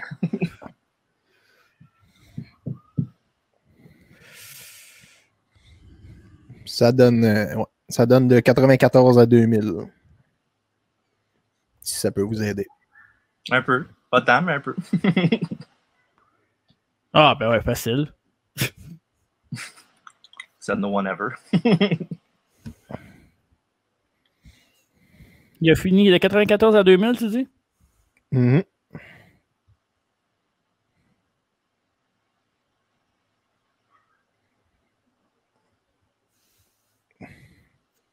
Ouais, c'est pas facile. Vraiment pas. Là. Ok, regarde. Il a eu son premier match au premier batch at the Beach, puis il a eu son dernier au dernier batch at the Beach. Ouais. Moi, c'est pas plus facile. Non, c'est ça. C'est pas grave, on va y aller au hasard. Hey, ça peut être n'importe qui, là. C'est pas vrai, là. Ah, je pense que je le sais. Non, ben. Ben, tu dis match à WCW, tu parles ever, là. Non, WCW. Ouais. Ok.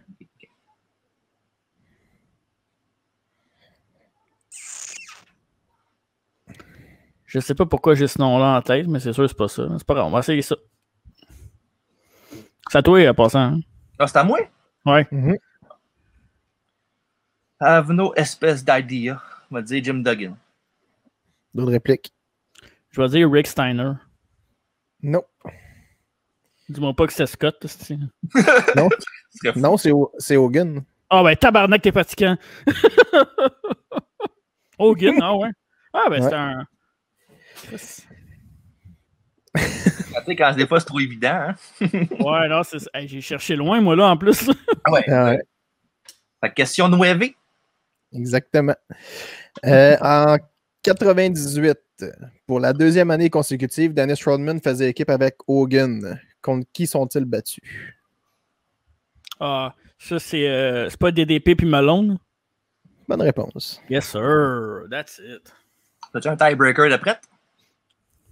Ben, je peux en trouver un, là, mais... Ouais, d'après moi, tu vas gagner. Hey, 2-2! C'est comme le Canadien, ici. Il reste une question. Fait que si tu ne l'as pas...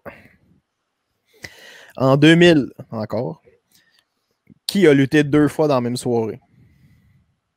Je parle d'avoir des matchs, là. Mm-hmm. C'est à toi, hein, TJ? Ouais. Moi, je le sais, c'est qui. Je pense. J'ai pas mal, je te dirais 95%, je pense. On va dire Sting. D'autres répliques. Jeff Jarrett? Non. Oh, j'étais sûr que c'était lui. Comment tu peux être sûr de ça, toi? Ah! Hey, j'étais sûr. J'ai bien précisé un match, là. Mais non, c'était Booker T, en fait. Ah, ok. Hey, Il avait perdu un match. Oui. Il avait perdu un combat dans la soirée, puis il a gagné Contre Jarrett. de titre contre Jarrett après. Ouais. Okay, ouais. Hey, t'imagines? Hey, imagine, là. WCW, là, je suis pas l'expert là-dedans non plus. Hey, ben, j'ai encore une chance de te battre. Ouais, t'es proche, t'es 2-2. Chris, tu veux? Ah ouais, c'est WCW, on est even playing ground les deux. Là. Correct, ça, c'est ça qui est bon. C'est ça. de la lutte, non? Ben oui. Oui. Prochain quiz, ça va être AEW. Non, la AWE, excuse. OK. Ouais, je suis l'expert là-dedans. La AWE. Ah. OK, ben, je vais poser une question comme ça d'abord. Le dernier champion de la AWE. Non. En quelle année on a vu la résurgence du pay-per-view Batch at the Beach? Ça, c'est à moi, là? Ouais. OK, en quelle année que c'est revenu, c'est ça? Ouais. Je savais pas que c'était parti. Tu sais-tu, toi? Prends une chance. OK, je vais dire 92. Non. Oh! Qu'est-ce que ça veut dire, résurgence, toi? Non. OK. Ben, que c'est revenu quand c'était parti, c'est ça? Ouais, mais c'est parce qu'en 92, ça n'existait pas encore. T'es sûr? Mm-hmm. Ah, c'était de 94 à 2000, c'est ça? Ah, mais je pensais que c'était parti puis c'est revenu en tout cas. Laisse faire. Ouais, c'est ça. 2018. Hein? Non.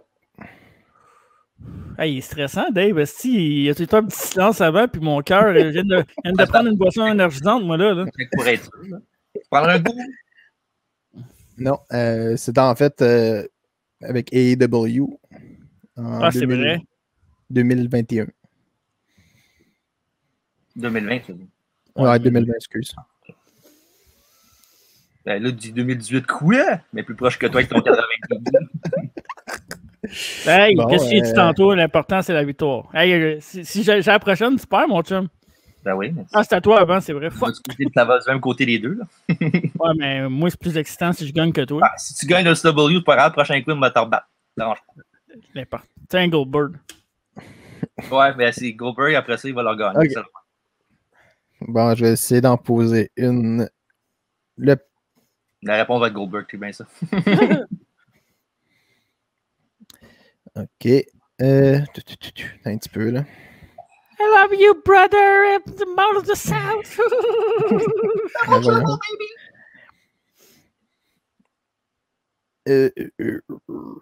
Si, ouais.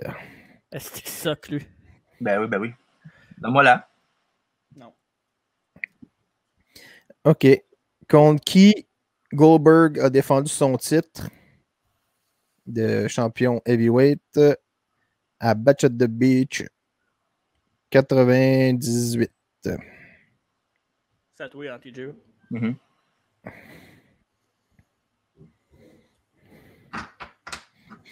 Sting? Non, notre réplique. Pour la victoire, peut-être? C'est excitant. OK. Goldberg, Bash of the Beach 98. Je vais dire Diamond Dallas Page la crasse. Non. Non, c'était Halloween avec ça. Ouais, non, c'était Kurt Hennig. Oh! Ouais. Nice. Le monsieur parfait. Justement, on a un spécial qui s'en vient bientôt. Ouais. Tu vois? Le tiebreaker dure combien de temps, là? Quand on en a un? Ça va être long. Ouais. Je commence à être un peu à court, là. Ouais. Vas-y pas dans la facilité, par exemple. C'est pas trop facile non plus. Parce que c'est déjà ça de même, esti. Ouais, mais c'est un tiebreaker, c'est excitant. Il y a juste le milieu aussi, là. Ouais.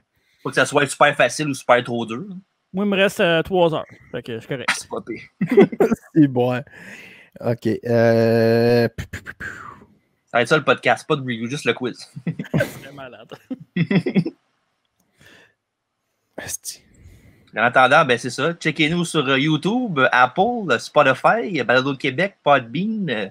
Et suivez-nous sur Twitter, Instagram et Facebook. Ouais. OK. Contre qui en. C'est un peu, c'est en quelle année? En 2000. Encore. Contre qui s'est battu Sean Stasiak et Chop Palumbo? Hey, hein? C'est OK. Tabarnak. Hey, pour vrai, là, c'est à moi, là? Oui. Genre, celui qui a ça, c'est ça. J'ai un guess, là, mais... Gagne un toutou. Hey, j'essaie de me rappeler. C'est en 2000, ça? J'essaie de me rappeler des équipes, là. Je vais dire n'importe quoi, parce que j'ai aucune idée, là. Je vais dire les Filthy Animals. Non, bonne réplique. C'était ça mon choix en plus, Carlis. Pour vrai? Pour vrai, pas de joke. Je sais pas, moi... les Misfits in Action. Non. C'était Chronic. Oh, Chronic.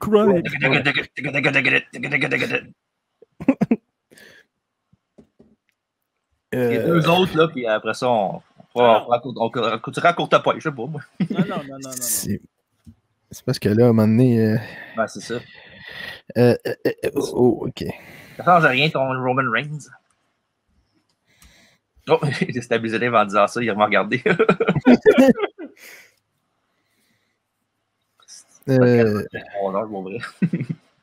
Oh shit, c'est quoi ça? Wow. Hein? Quel quiz! Ça fait 2 quiz de suite, la prolongation. On se croirait en série, mesdames, messieurs. Ah, mais celle-là, là, c'est qu'une question, là.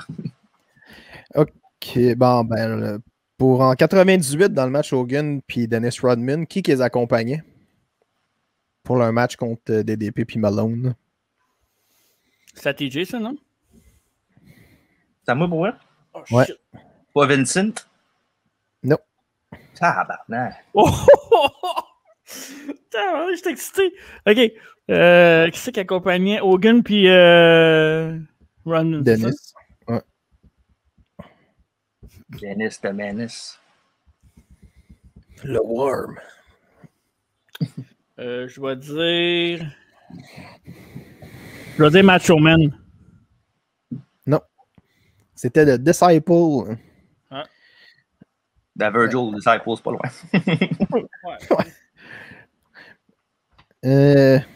Désolé, c'est pas Snappy sur Facebook. Non, c'est parfait. Moi, j'adore ça. Je suis excité comme un balai.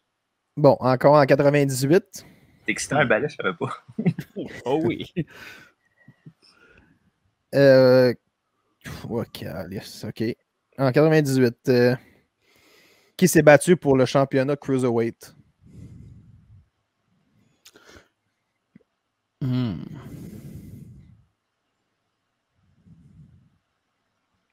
va vous donner un petit indice. Les deux sont encore, ils luttent encore aujourd'hui. C'est à moi en plus, là? Mm-hmm. OK. Les deux luttent encore aujourd'hui.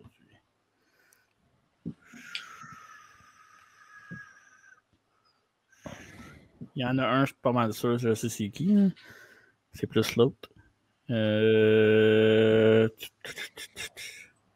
OK, mon premier choix, je vais dire Rey Mysterio, évidemment.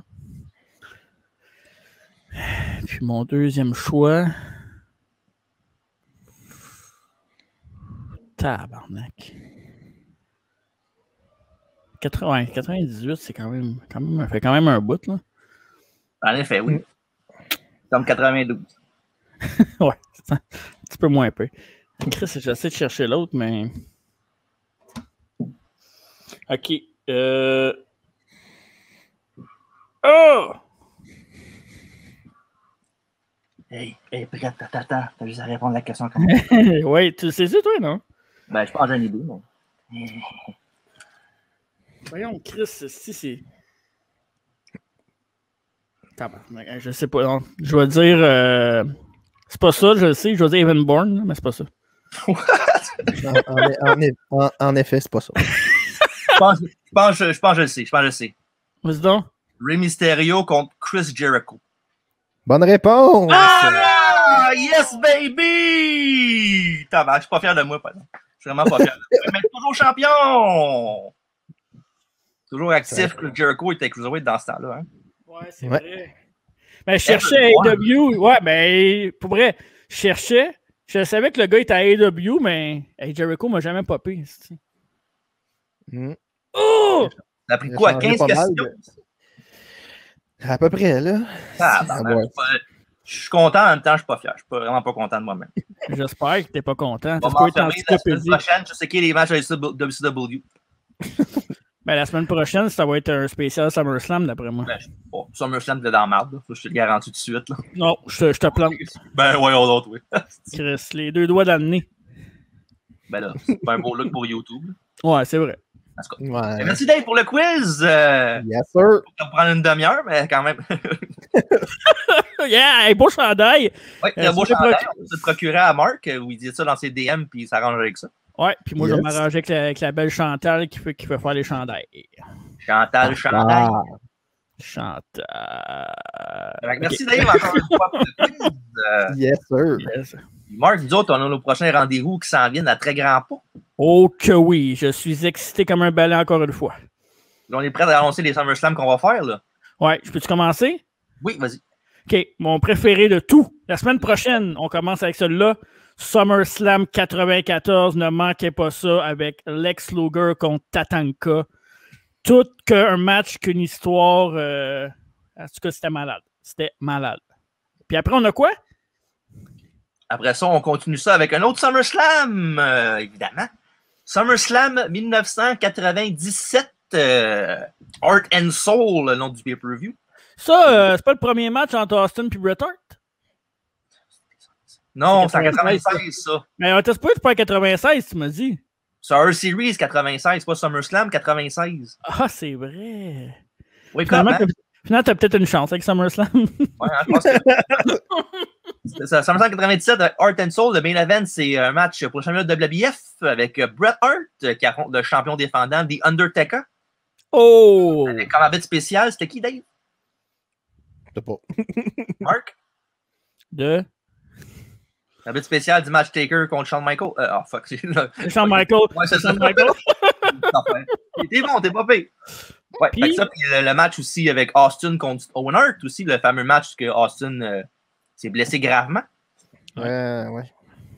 Et c'est ça. On boucle la boucle avec SummerSlam 2005 avec un match épique avec d'un côté le Heartbreak Kid Shawn Michaels et de l'autre l'immortel Hulk Hogan, brother. Oh my God! Une bonne carte aussi. Il y a le match avec Eddie contre Rey Mysterio, un match d'échelle pour la custody of Dominic. Oh boy. Il y a plein d'autres matchs enlevants, dont un match aussi qui implique Undertaker contre Randy Orton. Oh oui, un des bons matchs. Taker avait aimé ce match-là. Dans le temps qu'Orton était bon. Oh, hater. Bref, c'est ça. Fait qu'on a ça, puis on a d'autres spéciaux. Après ça, on a Mr. Perfect qui va venir par la suite. Ouais. China aussi. Ouais. On va peut-être mettre un peu de weekly entre ça, on va voir. Ouais, en tout cas, je suis pas prêt. On va dire tout de suite, là, on fera pas de review de LNSL. Non, à ça, je pense qu'on va plus s'en convenir au preview que d'autres choses.